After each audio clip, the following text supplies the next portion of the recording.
But yeah, so few people, you know, because most people direct, produce and write their own stuff, they have to do it all anyway, so they do get lost.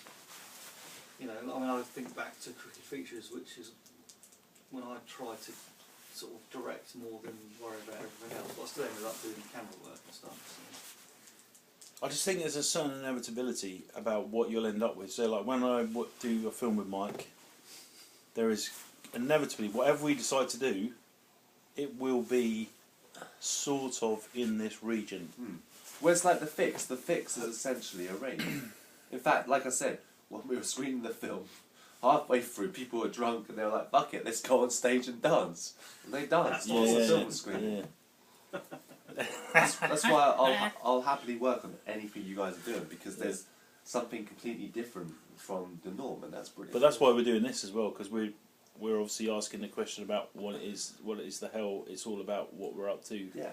And it may be because, you know, we've both got a little bit of a grounding in arts college type thing, you know, where you're encouraged to do that and think about the process, all the aspects of the process and the people involved, rather than just thinking, okay, you know, rather than just concentrating on the, okay, we've got to do some work now, okay, let's look at the script, which is, see, that's what filmmaking traditionally is all about. It's all about, you don't look at the stuff behind it, you look at the, everyone puts effort into coming together to create what the rules that have been written down, you know, this sort of... Rules are there to be broken. Yeah. Just get those 7 shots a day for your big Hollywood movie. Yeah. I hate that though. I like to be able to work 13 hours and know that I've done at least, I don't know, a third of the film or so. Rather than be like, oh God, I've done 2 minutes of it. But then, that's because we work within the boundaries we have. If we had the money and the equipment, you probably would want to... That's what you've identified that through experience as well. When you're actually doing it, you're making films. It's the thing, because when doing the extra work on Les Mis, I know what I've seen that they do need to take a whole day to do just a musical number, or 2 days. But to do stuff like Evil, you don't need... I mean, we sometimes we don't do like 7 hours, and it was quite nice. It was like, oh, we can go home.